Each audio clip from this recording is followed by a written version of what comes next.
పైసలు లేకుంటే చదువు చెప్పారంట. ఎల్కేజీ ఫీజుకు 10,000 అవుతాయంట. ఎగ్జామ్ ఫీజులు ట్యూషన్ల ఫీజులు ఏడాదికేడాది పెంచుతుంటారంట. పైసలు ఎక్కువ ఇస్తే ఫస్ట్ ర్యాంకులంట. పేపర్లో నా పేరు మోగిపోతాదంట. పైసలు ఎక్కువ ఇస్తే ఫస్ట్ ర్యాంకులంట. పేపర్లో నా పేరు మోగిపోతాదంట. అమ్మో నేనెట్లా పోను ప్రైవేటు బడులకు పైసల చదువుకు, అయ్యో నేనెట్లా పోను. 3 ఏళ్ళు నిండాని ముద్దు పాపల కంట 3 కేజీల పుస్తకాల బరువులంట. ఇరికిరుకు గదులలో క్లాసు రూములంట. రెస్టులు ఇవ్వకుండా టెస్టు పెడతారంట. రోజుకు 12 గంటల చదువంట. పిల్లల కళ్ళకు అద్దాల చూడంట. అమ్మ నాన్నెవరైనా మమ్ము చూడ వస్తే అర్ధ గంటేనని టైము పెడతారంట. అమ్మో నేనెట్లా పోను ప్రైవేటు బడులకు పైసల చదువుకు, అయ్యో నేనెట్లా పోను. ఎంసెట్ ఈ సెట్ ర్యాంకుల కొరకండ. ఇంట్లో నా బడిలో నా వెంట పడతారంట. 10th లో చదివింది తెలుగు మీడియము. ఇంటర్లో చేరితే ఇంగ్లీషు మీడియం. ఇంగ్లీషు నేర్చితే వెళ్ళమనిస్తారంట. రాకుంటే విసమించి చావమంటారంట.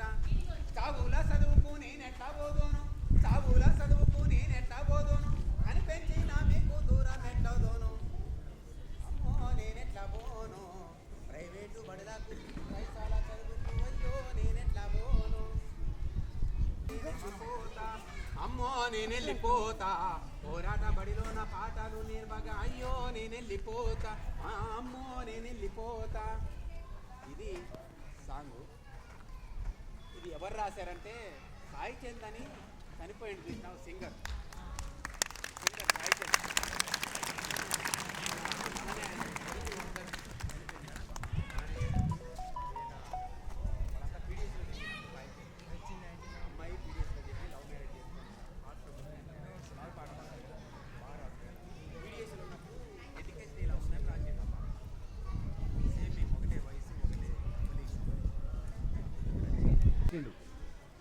పిట్టగానే మంచిగా అనిపించింది చాలామందికి. అరే ఒకే దేశం ఒకటే ఎగ్జామ్ అని అనిపించింది. మనం ఏమంటుందంటే పీడిఎస్ పీవైఎల్ యూత్ ఏమంటుందంటే ఆదిలాబాదులో ఉన్నటువంటి ఆదివాసీ బిడ్డకి, ఆంధ్రాలో ఉన్నటువంటి శ్రీకాకుళంలో ఉన్నటువంటి ఆదివాసీ బిడ్డకి, ఎస్సీ ఎస్టీ బీసీ విద్యార్థులకి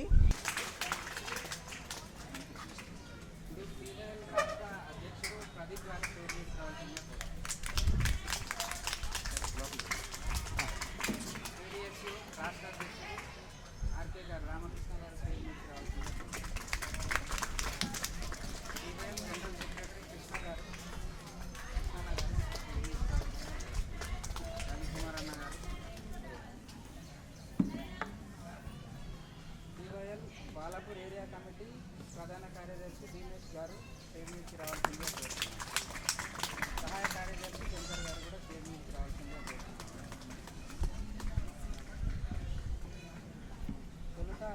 విద్యార్థులకి ఈ డ్రగ్స్ పైన ఈ అవగాహన సదస్సుని ప్రారంభించవలసిందిగా శ్రీ ప్రదీప్ గారిని, శ్రీ కళాశాల ప్రిన్సిపల్ సైదుల్ గారిని విన్నపం చేస్తాం. ఉండాలంటే మనకు చెప్పేవాళ్ళు కావాలి.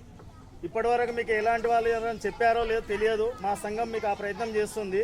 మీరు మంచి దారిలో వెళ్ళి మీరు యువత మంచి కర్తవ్యంతోన మీరు చదువుకొని మంచి ఆలోచనతో ముందుకెళ్ళాలని మా కోరిక.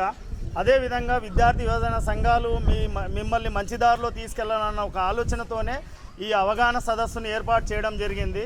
మనకి బాలాపూర్ మండలంలో కమిటీ కూడా ఏర్పాటు చేసుకున్నాము, ప్రగతిశీల యువజన సంఘము. అదేవిధంగా ఎందుకంటే విద్యార్థులు చెడుదారిన పోతున్నారన్న ఒక ఆలోచనతోనే ప్రతి కాలేజీ స్కూళ్ళల్లో కూడా ఈ అవగాహన క్లాసును ఏర్పాటు చేయడం జరిగింది. మీరు ఇలాంటి ఆలోచనకు చెడుదారులకు వెళ్లకుండా ఉండాలనేదే మా ఆలోచన. ఇక్కడ నుంచే మనం స్టార్ట్ అవుతాయి కదా, మనము ఎక్కడైనా అన్యాయం జరిగినా చెడు జరిగినా మనం ప్రశ్నించగలుగుతాము, దాన్ని ఆపగలుగుతాము. ఆ ప్రయత్నాన్ని మన అందరిలో ఉండాలనే ఉద్దేశంతోన ఈరోజు ఈ కార్యక్రమాన్ని చేపట్టడం జరిగింది. ఇక్కడ జరిగినటువంటి ఈ మీటింగు మీ ఉద్దేశం ఏంటో మీరు ఆలోచన చేసుకున్నారనే ఉద్దేశంతో నేను తెలియపరుస్తూ ఉన్నాను. ఓకే స్టూడెంట్స్, ఈ అన్న వాళ్ళది పీడిఎస్యు స్టూడెంట్ యూనియన్. మీ అందరికీ తెలిసే ఉంటారు జార్జి రెడ్డి. జార్జి రెడ్డి అంటే ఎవరో మీకు తెలుసా? జార్జి రెడ్డి అంటే విద్యార్థి నాయకుడు, ఉస్మానియా యూనివర్సిటీ గోల్డ్ మెడలిస్టు. తాను స్థాపించినటువంటి స్టూడెంట్ యూనియన్ పీడిఎస్యు అన్న రాష్ట్ర అధ్యక్షుడు. మీ విద్యార్థుల సమస్యలు ఈ మన కాలేజీలోని స్కూల్లోని ఎలాంటి సమస్యలు ఉన్నా కూడా మన పీడిఎస్యు విద్యార్థి సంఘంగా మనం చెప్పుకోవచ్చు. మీ సమస్యలపై ఇంతకుముందు మేము కాలేజ్ ఓపెన్ అవ్వట్లేదని మా యువజన సంఘానిగా మన విద్యార్థి సంఘానిగా ఎన్నో కార్యక్రమాలు చేయాలనుకున్నాం. కానీ అదే సందర్భంలో మేము అనుకున్న సందర్భంలోనే మన కాలేజీ కూడా ఓపెన్ అయింది. మరి మీ ఏ సమస్యలు ఉన్నా కూడా మా విద్యార్థి సంఘం పీడిఎస్గా యువజన పీవైఎల్గా ఉంటాము. మరి మీరందరూ కూడా మీ కాలేజీ సమస్యలపై మనం కూడా ఇంకా ముందు భవిష్యత్తులో మన కమిటీ నిర్మాణం కూడా చేసుకొని మంచి భవిష్యత్తులో మన కాలేజీని ఇంకా ముందుకు తీసుకెళ్ళి మరింత స్వేచ్ఛగా ముందుకెళ్దామని కోరుకుంటున్నాం. ఓకేనా? ఓకేనా? ఈ సమావేశాన్ని ఇంతటితో ఈ కార్యక్రమం వేదిక మీద ఉన్న కళాశాల ప్రిన్సిపల్ గారు, అదేవిధంగా యువజన సంఘం రాష్ట్ర అధ్యక్షులు ప్రదీప్ అన్న, జిల్లా అధ్యక్ష కార్యదర్శులు రవికుమార్ అన్న, కృష్ణ, ఏరియా నాయకులు విమేష్, మిగతా అన్నలు అందరికీ, విద్యార్థి మిత్రులందరికీ కూడా నమస్కారాలు. ఈరోజు పీవైఎల్ ఆధ్వర్యంలో ఏర్పాటు చేసుకున్న డ్రగ్స్ లేదా మద్యపానానికి వ్యతిరేకంగా యువతని చైతన్యం చేయాలనే ఉద్దేశంతో ఈ కళాశాలలో ఏర్పాటు చేసిన ఈ సమావేశానికి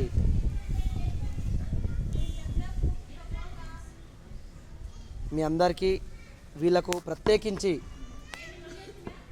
పీడిఎస్ విద్యార్థి సంఘం రాష్ట్ర కమిటీగా అభినందనలు తెలియజేస్తూ ఉన్నాం. ఎందుకోసం అంటే విద్యార్థులు, మనమంతా విద్యార్థులమే కదా, విద్యార్థులకు క్రమశిక్షణ ఉంటుంది. స్కూల్కి వెళ్ళాలి, కాలేజ్కి వెళ్ళాలి, చదువుకోవాలి, నీట్గా ఉండాలి, రోజు స్నానం చేయాలి, ఉతికిన బట్టలే ధరించాలి. అమ్మ నాన్న కష్టాన్ని మనం అధ్యయనం అంటే చదవాలి. వాళ్ళు రోజు కూలీలు లేదా రోడ్లమైన తోపుడు బండితో బతుకులు సాగదీయడం, లేదు చిన్న చిన్న కిరణం కొట్టులు పెట్టుకొని జీవనం సాగించడం, అందులోనే మనల్ని మంచిగా చదివించి ఉన్నత శిఖరాలకు తీసుకెళ్ళాలని, మా పిల్లలు మాలా కష్టపడొద్దు, మాలా ఇబ్బంది పడొద్దు, ఉన్నత స్థాయిలో ఉండాలి, మంచిగా చదువుకోవాలి, మంచి ఉద్యోగం రావాలని అనేక ఆశలు, ఆకాంక్షలు మన మీద ఉంటాయా? మన తల్లిదండ్రులకు ఉంటాయి కదా. మనం ఒక టీచరో, లాయరో లేదా డాక్టరో, ఇంజనీరో కావాలని మన తల్లిదండ్రులు కలలు కంటారో, మనల్ని ఆ వైపుగా తీసుకెళ్లే ప్రయత్నం చేస్తారు. ఆ ప్రయత్నంలో వాళ్ళు ఎన్ని పూటలు పస్తులు ఉన్నారో మనకు అర్థమవుతుంది. మా కడుపు గాలినా సరే మా పిల్లలు మంచిగా చదువుకోవాలి, మంచిగా ఉండాలి, బయట మంచిగా కనబడాలని చిరిగిన బట్టలైన వాళ్ళు ధరిస్తారులే కానీ మనకు కొత్త డ్రెస్సులు కొనిపిస్తారు. అవునా లేదా? మీరు ఆలోచన చేయండి. ఉపాసమైన ఉంటారు, అప్పులైన తెస్తారు, మనకు పుస్తకాలు కావాలంటే పుస్తకాలు తెస్తారు, కాలేజ్ డ్రెస్ కావాలంటే కాలేజ్ డ్రెస్ ఇప్పిస్తారు, లేదు ఫోన్ కావాలంటే కూడా ఫోన్ ఇప్పిస్తారు. అవునా లేదా? కానీ నేడు విద్యార్థి యువకులంతా ఈరోజు ఏం చేస్తూ ఉన్నారు? నిజంగా తల్లిదండ్రుల ఆశయాలని అమలు చేస్తున్నారా? వాళ్ళు ఆశించినటువంటి ఫలితాలని తీసుకొస్తున్నారా?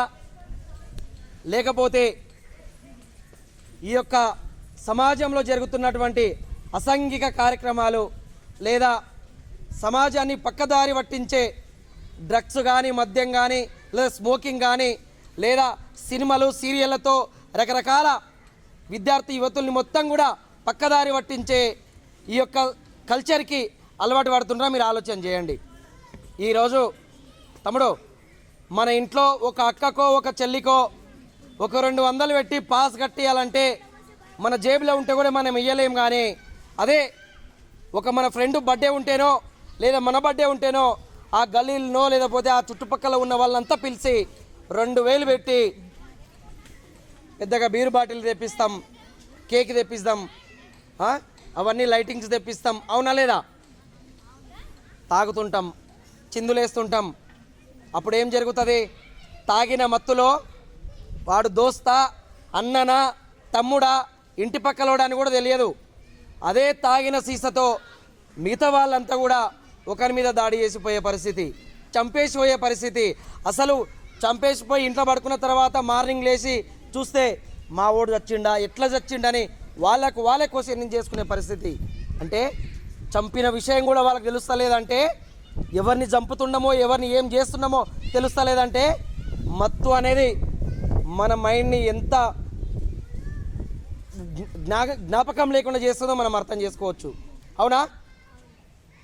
డ్రగ్స్ అయినా లేదా మద్యమైనా సిగరెట్స్ అయినా ఏవైనా కానీ మనల్నంతా కూడా మనిషిగా కాకుండా మరమనిషిగా, అసలు జంతువుల కంటే హీనంగా ఒక టైం జంతువులు వాటికి అవి సహకరించుకొని ఎదుటి వాళ్ళు యుద్ధంకి వస్తుంటే సపోర్ట్గా పోతుంటాయి. కానీ మనం సొంత అన్ననే తమ్ముని చంపుకునే పరిస్థితి, సొంత తమ్ముడే అన్నని చంపే పరిస్థితి ఈ మత్తు నుంచి జరుగుతుందా లేదా మీరు ఆలోచన చేయండి. అంతేనే కాదు, సొంత కూతుర్లని, సొంత చెల్లెని లేదా సొంత ఇంటి వాళ్ళని కూడా ఈరోజు రేపులు చేస్తున్నటువంటి న్యూస్లు మనం చదువుతున్నామా లేదా? ఎందుకు జరుగుతున్నాయి ఇవి? ఇట్లాంటి డ్రగ్స్ తీసుకొని మైండ్ అంతా అప్సెట్ కావడం వల్లనే కదా, ఇట్లాంటి డ్రగ్స్ మన దగ్గరికి రావడం వల్లనే కదా. ఇవన్నీ రావద్దంటే ప్రభుత్వాలు కానీ అధికారులు కానీ ఫస్టే వీటిని ఎక్కడైతే తయారైతావో అక్కడ బంద్ చేస్తేనే కదా రావు. సిగరెట్ ప్యాకెట్ మీద రాసి ఉంటుంది స్మోకింగ్ హానికరమని, మద్యపానం హానికరమని. కానీ మద్యం తయారు చేసే కంపెనీకి పర్మిషన్ గవర్నమెంటే ఇస్తుంది, సిగరెట్ తయారు చేసే కంపెనీకి పర్మిషన్ గవర్నమెంటే ఇస్తుంది, పైగా తాగొద్దని చెప్తుంది. అవునా? అదే బంద్ చేస్తే మన అందుబాటులో లేకపోతే మనం దానికి అడిక్ట్ అవుతామా? కాం కదా. అందుకనే మనం విద్యార్థులుగా, యువకులుగా ఒకటి చెప్పాలి అధికారులకైనా ప్రభుత్వాలకైనా, ఇట్లాంటివి విద్యార్థి యువకులని పక్కదారి పట్టించే డ్రగ్స్ అయినా మద్యమైనా ఇంకోటైనా తయారు చేయొద్దని మొదటగా చెప్పాలి. రెండు, అట్నుంచో ఇట్నుంచో వేరే రాష్ట్రం నుంచో వేరే ప్రాంతం నుంచో మన దగ్గర వస్తుంటే మనం వాటికి కూడా దూరంగా ఉండాలి, చాలా దూరంగా ఉండాలి. చాలా దూరంగా ఉండడం వల్ల ఏదైతే ఇంతకుముందు మనం మాట్లాడుకున్నామో మన తల్లిదండ్రులకు మన పైన పెట్టుకున్న ఆశలు ఉంటాయి కదా, నా కొడుకు డాక్టర్ కావాలి, నా కొడుకు ఇంజనీర్ కావాలి, నా కొడుకు లాయర్ కావాలి, నా కొడుకు టీచర్ కావాలని, నా కొడుకు జీవితం సస్యశ్యామలం కావాలని ఉంటుంది కదా. నేను పడే కష్టం మా పిల్లలు పడొద్దని, మేము పడే బాధ మా పిల్లలు పడొద్దని, మేమున్నట్టు పస్తుల మా పిల్లలు ఉండొద్దని ఏదైతే ఉంటుందో అట్లా ఉండకుండా మనం ఉండగలుగుతాం. ఆ ప్రయత్నం మనం చేయాలి. మన తల్లిదండ్రులకు మనం భరోసా కల్పించాలి. మనం ఎటు పోయినా నా పిల్లోడు పక్కదారి ఓడు, మా పిల్లలు పక్కదారి పోరు, చెలు అలవాటుతో లేరు, అట్లాంటివి పక్కన ఉన్నా కూడా దూరంగా ఉంటారనే భరోసా మన తల్లిదండ్రులకు కల్పించాలి, సమాజానికి కల్పించాలి. మనం ఉండే ప్రాంతాల్లో కూడా అట్లాంటి అవేర్నెస్ తీసుకురావాలి. అట్లాంటి ప్రయత్నమే ఈరోజు ప్రగతిశీల యువజన సంఘం చేస్తూ ఉన్నది. అందుకనే విద్యార్థులుగా, యువకులుగా మనమంతా కూడా ఈ సమాజాన్ని మార్చుకోవడం అంటే చెడు వ్యసనాలను దూరం చేయాలి. మొదటగా ఈ చెడు వ్యసనాలకు దగ్గరయ్యే వాళ్ళందరినీ కూడా మనం చైతన్యం చేయాలి. అది మంచిది కాదని చెప్పాలి, మనకు నష్టం అని చెప్పాలి, మన కుటుంబానికి నష్టం అని చెప్పాలి, లేదా మన గల్లీకి నష్టం అని చెప్పాలి. ఒకరి నుంచి 10 మంది చెడిపోయే అవకాశం ఉంటుంది కాబట్టి వాటికి దూరంగా ఉండాలని చెప్పాలి. అట్లా మీరంతా చెప్పాలని, మీరు కూడా అటువైపు ఆలోచన చేయకుండా అట్లాంటి పరిస్థితులు మన దగ్గర కనుక ఉంటే ఎప్పటికప్పుడు పోలీసులకు ఇన్ఫార్మ్ చేయడమా, లేకపోతే మన కాలేజీ స్కూల్ పరిసరాల్లో ఉంటే ప్రిన్సిపాల్కి ఇన్ఫార్మ్ చేయడమా, అట్లా చేసి వాటన్నిటికీ దూరంగా ఉండాలని, మీరు ఉంటారని నేను మీ అందరికీ తెలియజేస్తూ ఈ అవకాశం ఇచ్చినందుకు PYL ఏరియా కమిటీకి ప్రత్యేకంగా అభినందనలు, ధన్యవాదాలు తెలియజేస్తూ ముగిస్తా ఉన్నా.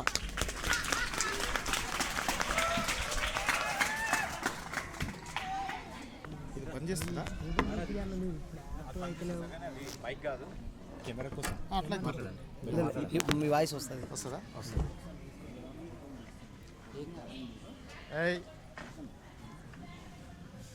ప్రియమైన విద్యార్థులు, వేదిక పైన ఉన్నటువంటి మిత్రులు అందరికీ గుడ్ ఈవినింగ్. ఈరోజు డ్రగ్స్కి సంబంధించి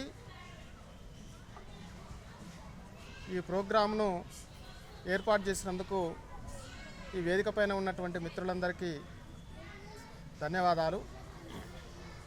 ఎందుకంటే టీనేజ్ అంటాం, టీనేజ్ అంటే 15 ఇయర్స్ నుంచి 19 ఇయర్స్ వరకు ఉన్నటువంటి ఏజ్. ఈ 4 ఇయర్స్ 5 ఇయర్స్ కనుక మనం ఎలాంటి చెడు అలవాట్లకు బానిస అవ్వకుండా మనం ఒక పద్ధతి ప్రకారంగా మన లైఫ్ను డిజైన్ చేసుకుంటూ, మన టైం టేబుల్ను డిజైన్ చేసుకుంటూ వెళ్తే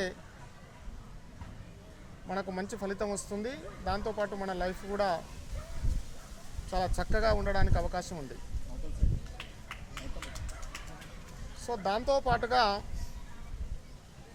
మీరు చాలామంది పిల్లలు కానీ పెద్దలు కానీ ఈ డ్రగ్స్ ఎఫెక్ట్ అనేది ఎక్కువ శాతం మనకు కాలేజీ లైఫ్లో ఎంట్రీ అవుతుంది. మనకున్నటువంటి ఫ్రెండ్స్ కావచ్చు, మన పక్కన చుట్టుపక్కల ఉన్నటువంటి వాతావరణం కావచ్చు, అవన్నీ కూడా మనకు చెడు మార్గాన్ని చూపించడానికి కొంత అవకాశాలు ఉంటాయి. ఎప్పుడైతే మనం చెడు సావాసంలో ముందుకెళ్ళడానికి అవకాశం ఉందో అప్పుడు మనం లైఫ్ క్లోజ్ అవుతుంది. మనం బాగుపడడానికి కానీ మనం చదువుకోవడానికి కానీ పూర్తిగా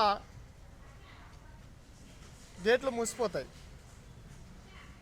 కాబట్టి మన పేరెంట్స్ ఎవరైతే ఉన్నారో వాళ్ళు పాపం పొద్దుగూకులు పనికొచ్చి మీరేం చేస్తుర్రు అని అడిగే ఆలోచన కానీ అడిగే టైం కానీ అడిగే ఓపిక కానీ వాళ్ళకు ఉండదు.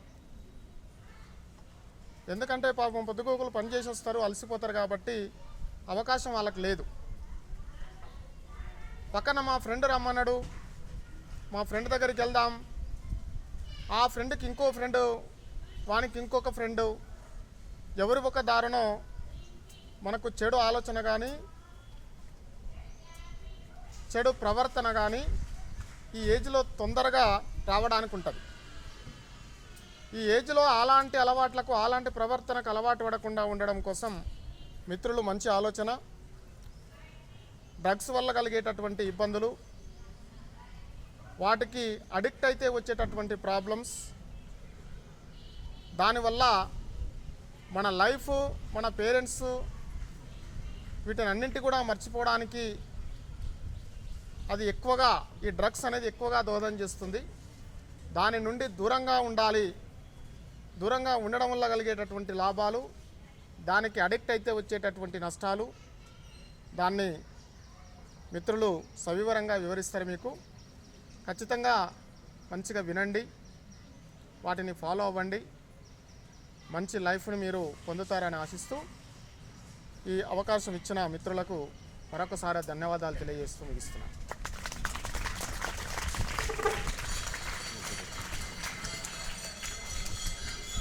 Thank you sir, thank you. మాట్లాడాల్సిందిగా కోరుచు. తమ్ముడు 4 అయిందంటే మన దారి వేరే ఉంది కదా. దయచేసి ఇంతకుముందు చెప్పిన కదా, మనం ఇటు సిట్ రైడ్ కావాలి. 4 అయింది కదా, 5 అయింది కాదు. ఈరోజు ఒక హాఫ్ అన్ అవర్ మనం క్లాసులు కాకుండా వేరే కేటాయించుకోమన్నా అని ఇంతకుముందే పేరుని అన్న కదా. సో మీరందరూ ఈ దీనిలో భాగస్వామ్యాలు కావాలని కోరుతున్నాను. డ్రగ్స్, గంజాయి, చాలామంది గంజాయిని రోజువారీగా పండించే పంటలలో పండిస్తారు. కూరగాయలు, మిర్చి తోటలలో లేదా బంతిపూలు పండించే వాటిలో దొరుకుతారు. అక్కడక్కడ మొక్కలేస్తారు. అవి పోలీసులకు కూడా దొరకవు. ఒకవేళ పోలీసుల మ్యూచువల్ అండర్స్టాండ్ ఉంటే చెప్పలేం, కానీ మొక్కలు అక్కడక్కడ వేస్తారు. కానీ ఒక కూరగాయ పండించే కంటే, ఒక మిర్చి పండించే కంటే గంజాయి పండిస్తే ఎక్కువ ఆదాయం వస్తుంది అనుకో, ఏం చేస్తారు? గంజాయినే పండించాలని చూస్తారు. గంజాయి డిస్ట్రిబ్యూషన్ అవుతుంది, గంజాయి అమ్మడం ఈజీ అవుతుంది, తాగేవాళ్ళు కూడా ఉన్నారు అనుకుంటే చిన్నది కూడా చిన్న కట్ట ఒక గంజాయి మొక్క దొరికినా చాలు, వేలల్లో లక్షలలో వస్తున్నాయి. దీన్ని డిస్ట్రిబ్యూట్ చేసే వాళ్ళకు కూడా లక్షలలో వస్తున్నాయి. అంటే ఈజీ మనీ అని వచ్చిన తర్వాత ఎవరైనా దానికి అడిక్ట్ కావాల్సిందే. దాన్ని అమ్మటం, పండియడం బాగానే ఉంది, డ్రగ్స్ ఇవ్వడం బాగానే ఉంది, కానీ దాన్ని అలవాటు చేసుకున్న వాడి పరిస్థితి ఏంది? అలవాటు చేసుకున్న వాడి నుంచి ఏరే వాళ్ళకి పొందే నష్టం ఏంటి? 5వ తరగతి అమ్మాయి లేదా చిన్న అమ్మాయి ఒంటరిగా ఆడుకుంటుంది అనుకో, ఒంటరిగా ఉన్నవాడు డ్రగ్స్ తీసుకున్న వాడికి ఏం ఆలోచనలు వస్తాయి? ఎవరినైనా అనుభవించాలనే ఆలోచన వస్తుంది. ఎవరినైనా అనుభవించాలని ఆలోచన వచ్చిన వెంటనే, డ్రగ్స్ తీసుకున్న వెంటనే వాడి దాన్ని అమలు చేయాలి. అమలు చేయాలంటే ఇంటరో డిగ్రీయో పెద్దవాళ్ళ మీదనే చేస్తే ఎదురు తిరుగుతారు. ఎదురు తిరిగిన వాళ్ళు కాదు నాకు కావాల్సింది. ఏం చేసినా మాట్లాడకుండా ఉండవలసిన వాళ్ళు కావాలి. కాబట్టి చిన్న పిల్లల మీద అత్యాచారాలు పెరిగినాయి. అవునా కాదా? మీరు చూడండి, ఈ మధ్యకాలంలో ఎక్కువ చూడండి. చిన్న పిల్లల మీద చాక్లెట్లు ఇస్తామన్న పేరు మీద తీసుకెళ్ళి అత్యాచారం చేసి చంపేస్తున్నారు. మొన్న ఈ మధ్యకాలంలో కూడా తల్లి తండ్రి మధ్యన ఆరు బయట పడుకుంటే చిన్న అమ్మాయిని ఎత్తుకెళ్ళి అత్యాచారం చేశారా లేదా? అవునా కాదా? ఇంటి పక్కనే అమ్మాయిని, చిన్న అమ్మాయిని ఆడుకుంటున్నాను బిస్కెట్లు తీసుకెళ్ళి అత్యాచారం చేశారు. ఇవన్నీ చేసేది ఎవరు? పెద్ద పెద్ద వాళ్ళేం కాదు, వయసు మళ్ళిన వాళ్ళు కాదు. ఇంతకుముందు సార్ చెప్పిండా, టీనేజ్ వాళ్ళు. టీనేజ్ అంటే 13, 14, 15, 16 అని 19 వరకు అంటాం కదా. 12 తర్వాత టీన్ అని వస్తుందా? 13, 14 అంటే ఈ టీనేజ్ వాస్ ఏదైనా అడిక్ట్ అయ్యేటవాళ్ళు. అది ఏదైనా ఏం చేద్దామంటే అది చేద్దాం అనుకుంటారు. మంచికి చెడుకు తెలియని వయసు ఇంటర్మీడియట్ వయసు, అంటే ఇక్కడ ఉన్నవాళ్ళం. ఏదైనా కరెక్ట్ అనుకునేవాళ్ళం. సో ఈ డ్రగ్స్ రావడం మూలంగా, డ్రగ్స్ ఎక్కడ పడితే అక్కడ విచ్చలవిడిగా ఉండడం మూలంగా ఈ ఘటనలు జరుగుతున్నాయి. దాన్ని తీసుకున్న వాడికి సామెత తెలుసు కదా, డ్రగ్స్ తీసుకున్న వాడికి తల్లికి పెళ్ళానికి తేడా తెలియదంటారు. సామెత ఉన్నది కదా. అది తీసుకున్న వాళ్ళకి ఏం చేయాలో అర్థం కాదు. ఏం చేయాలంటే ఏదైనా చేయగలుగుతారు. అందుకే బాడీ అంతా డ్రగ్స్ తీసుకున్న వాడికి మత్తుగా అనిపిస్తుంటుంది. మనం సినిమాలోనే చూస్తుంటాం డ్రగ్స్ తీసుకునే వాళ్ళకి. అది ఇంజెక్షన్ లాగా వేసుకుంటారు, కొంతమంది పొడిలాగా మింగుతారు. దానివల్ల డ్రగ్స్ తీసుకోవడం వల్ల ఏళ్ల సందులు తీసుకోవడం మూలంగా బాడీ అంతా మెదడంతా మొద్దుబడిపోతుంది. మొద్దుబడిపోవడంతో చర్మం స్పర్శ కోల్పోతుంది. స్పర్శ కోల్పోవడంతో వాడికి భయం కోల్పోతుంది. భయం లేకపోవడంతో వాడు బిల్డింగ్ మించి దూకినా వాడికి ఏమనిపించదు. సగం చేయి నరికినా, పక్షవాతం వచ్చినా చేయి రక్తం కారుతున్నా వాడికి ఏమనిపించదు. మత్తులో అలా ఉంటాడు. ఎప్పుడైతే మత్తు దిగుతుందో, మత్తు డాక్టర్ ఆపరేషన్ చేయాలంటే మత్తు ఇంజెక్షన్ వేస్తారు కదా, అది మత్తు ఇంజెక్షన్ కానీ ఇంజెక్షన్ అనమాట. దాన్ని హైదరాబాద్లో విచ్చలవిడిగా అమ్ముతున్నారు. ఈనాడు దాన్ని తీసుకునే వాళ్ళు ఎవరు అంటే మామూలు పిల్లవాళ్ళే తీసుకుంటున్నారు. ఎవరైతే పార్ట్ టైం జాబ్ చేయాలనుకున్నారో, దాన్ని సప్లై చేయాలనుకున్నారో వాళ్ళ ద్వారా చేపిస్తున్నారు. చేసే క్రమంలో దాన్ని టేస్ట్ చూస్తున్నారు. దానికి అడిక్ట్ అయిన వాళ్ళు మామూలు మధ్యతరగతి కుటుంబాలే కాదు, పెద్ద పెద్ద ప్రైవేటు కార్పొరేట్ స్కూల్లో చదివే పిల్లలు కూడా ఉన్నారు. ఇదంతా ఇంటర్మీడియట్ లోపల వాళ్ళే ఎక్కువగా ఉన్నారు. ప్రైవేటు, కార్పొరేటు, గవర్నమెంట్ స్కూల్ వాళ్ళు కూడా ఉన్నారు. కాబట్టి దీన్ని అవేర్నెస్ చేయాలి. అందులో ఈ చంద్రాయన గుట్ట, అట్లనే మీర్పేట ఏరియా, బారపులు ఏరియాలో కూడా పెద్ద ఎత్తున ఈ డ్రగ్స్ తీసుకుంటున్నారనే ప్రచారం జరగడంతో టీవైలు అనే కార్యక్రమం ఈ ఏరియాలలో తీసుకుంటున్నాం. డ్రగ్స్ అనేది ఎక్కడ నిర్మూలన ఉన్న ప్రాంతం. ఈ కాలేజీ నుంచి వెళ్ళిపోగానే ఇక్కడ వాచ్మెన్ ఉండడు, కరెంట్ ఉండదు, లైట్ ఉండదు, ఎవరు ఉండదు, అంటే నిర్మానుషంగా ఉంటుంది. ఇక్కడికి వచ్చి సాయంత్రం ఏం చేస్తారంటే ఈ గోడ దూకి లైట్లు ఉండవు, ఏముండవు. కాబట్టి అసాంఘిక కార్యక్రమాలకి కేంద్రం అవుతుంది. అందుకే చాలామంది ఇక్కడే బీర్ బాటిల్ తాగి ఇక్కడే పడేస్తుంటారు, పగల కొడుతుంటారు. మీరు చూడండి, కాలేజీ సెలవులు రాగానే, దసరా సెలవు రాగానే ఓపెన్ చేస్తే ఈ వాతావరణం అంతా మారిపోతుంటుంది. అంతే ఈ ఏరియాలో ఏం చేస్తారు? సహజంగా యూత్ ఏం చేయాలి? యూత్ ఏం చేస్తారంటే ఎవడైనా అమ్మాయిని ఏడిపిస్తే, ఎవరైనా ఆడవాళ్ళని ఏడిపిస్తే, లేదా ఎక్కడైనా మద్యం తాగుతుంటే, లేకపోతే ఎక్కడ విచ్చలవిడిగా ఉంటే దాన్ని ఎదిరించేవాడు యూత్. ఒకవేళ అలా ఎదిరించలేదనుకో వాడు యూత్ కాదు. యూత్ ఎలా ఉంటాడంటే ప్రశ్నించే చైతన్యం ఉంటుంది. ఇది ఈ దేశానికి నష్టం అంటే 19 సంవత్సరాల వయసులోనే దేశానికి ఉరికమ్మ ఎక్కినోడు ఉంటాడు కర్తార్ సింగ్. 19 సంవత్సరాల వయసులోనే ఉరికమ్మని ఎక్కుతాడు. అంటే దేశంలో ఏ అన్యాయం జరిగినా ఊరుకోడు అనమాట. చిన్నపిల్లవాడు కూడా ఊరుకోడు. కానీ ఈ దేశంలో ఏం జరుగుతుందంటే డ్రగ్స్ వద్దని మేము మీటింగ్ పెడతాం యూత్ గల్లోళ్ళం. కానీ ఎంత విచిత్రం తెలుసా? ఒకడట ఆబ్కారీ స్టేషన్కి వెళ్ళి, సార్ మాకు కింగ్ ఫిషర్ అనే బీర్ దొరకట్లేదు, మార్కెట్లోకి ఏ బార్ షాప్లో పోయినా కింగ్ ఫిషర్ దొరకట్లేదు, దాన్ని అందజేయండి సార్ అని చెప్పేసి ఒకడు వినతి పత్రం ఇస్తాడట. మేమేం బెల్ట్ షాపులు అనేది రద్దు చేయాలా, ఎక్కడైతే ఇవన్నీ ఉన్నాయో అమ్మాయిలకి అబ్బాయిలకి టాయిలెట్స్లో మంచినీళ్ళు, టీచర్లు, అనేకమైనటువంటి సౌకర్యాలు కావాలని యూత్గా మనం కొట్లాడుతుంటే వేరే సెక్షన్ యూత్ ఏం చేస్తుంటారు? ఇంకో సెక్షన్లో మాకు అవి కావాలి, ఇవి కావాలి, ఇలా చేస్తుంటారు. అవునా కదా? అంటే ఏది కావాలి, ఏది ఉండాలి, ఏది అవసరం అనేది మనం ఆలోచన చేయాలి. ఈ కాలేజీలోకి లెక్చరర్లు కావాలి, ఈ కాలేజీలోకి ఆట వస్తువులు కావాలి, ఈ కాలేజీలో మంచి వాతావరణం కావాలి, ఈ కాలేజీలో లైట్లు, ఫ్యాన్లు, అనేక సౌకర్యాలు కావాలి, మన కూడా ఎంకరేజ్ చేసే విధంగా అనేక అట్మాస్ఫియర్ ఈ కాలేజీలో కావాలని, స్కాలర్షిప్లు కావాలని, రియంబర్స్మెంట్ రావాలని, మీ దూర ప్రాంతాల నుంచి వచ్చే బస్ సౌకర్యం కావాలి, లేదంటే ఆడపిల్లలకు బాయ్స్కి అయితే సైకిల్ సౌకర్యం కావాలని మనం కొట్లాడుతుంటాం. కానీ చాలామంది యూత్ని దూరం చేస్తూ ఉన్నారు. డ్రగ్స్ అదే పేరు మీద ఇంకో పేరు మీద తీసుకొచ్చి, ఏరే పేరు మీద యావన్ అనేది తీసుకొచ్చి జైలు పాలే ఏర్పడుతుంది, తన జీవితాలనే కోల్పోయే పరిస్థితుంది. కాబట్టి డ్రగ్స్ అనేది గంజాయికి అనేది దూరంగా ఉండాలి. అలాంటి చర్యల్లో ఎవరైనా భాగస్వామి అయితే వాడి మీద కొట్లాడేలాగా ఉండాలి. ప్రభుత్వం కూడా దాని మీద చర్యలు తీసుకునే విధంగా ఉండాలని పీవైఎల్ అనేది పీడిఎస్ అనేది మనం కొట్లాడుతున్నాం. కాబట్టి మీ పరిధిలో మీరు తీసుకుంటున్నారా అనేది కాదు, ఎవరైనా ఈ వాతావరణం అలా ఉంటే మనందరం ఐక్యం కావాలి. మనం అటువైపుగా పోకోకుండా అటువైపు వెళ్ళే యూత్ని అందరం కూడా మన వైపుగా మలిచి మన వైపు ఉండి చదువు ఉండి సంస్కారం నేర్పి ఈ కాలేజీలో ఏం కావాలి, ఈ కాలేజీలో చదివితే ఈ మీర్పేట ఏరియాలో మన కాలేజీకి ఒక గుర్తింపు రావాలంటే మంచి చదవాలి, మంచి చదువు రావాలంటే ఏం చేయాలి, ఈ దేశానికి గుర్తింపు రావాలి, ఈ ఏరియా గుర్తింపు రావాలి, ఈ కాలేజీ గుర్తింపు రావాలి, అన్నిటికంటే మించి అమ్మా నాన్నకి మంచి పేరు తీసుకురావాలి. కనీసం మంచి పేరు తీసుకురాకపోయినా చెడ్డ పేరు అనేది తీసుకురాకోకుండా ఉండి పెరిగే కొడుకులం కావాలా, ఈ దేశానికి మంచి పేరు తీసుకొచ్చే పౌరులుగా కావాలనేది మనం అందరం ఆలోచన చేయాలి. అటువైపుగా మీరు ఆలోచన చేయాలని, డ్రగ్స్ గంజాయికి వీటన్నిటిగా దూరంగా ఉండాలి. అలాంటి చర్యల్లో ఎవరైనా పాల్గొంటే వాళ్ళకు బుద్ధి చెప్పే వైపుగా మనం అందరం ఉండాలని, మేము వేసే అడుగులలో మీరు కూడా భాగస్వాములు కావాలని, అట్లే అనేక అవకతవకలు దాని మీద కూడా మనం పోరాటం చేస్తున్నాం. 4వ తారీఖు బంద్ కూడా చేస్తున్నాం. కాబట్టి ఆ బంద్లో కూడా మీరందరూ భాగస్వాములు కావాలని, గంజాయికి వ్యతిరేకంగా జరుగుతున్న పోరాటంలో అమ్మాయిలైనా అబ్బాయిలైనా చిన్న పెద్ద తేడా లేకుండా అందరూ భాగస్వాములు కావాలని కోరుకుంటూ ఇంత చక్కటి అవకాశం ఇచ్చిన మీ అందరూ కూడా పేరు పేరున అభినందనలు తెలియజేస్తూ నేను ముగిస్తా ఉన్నాను.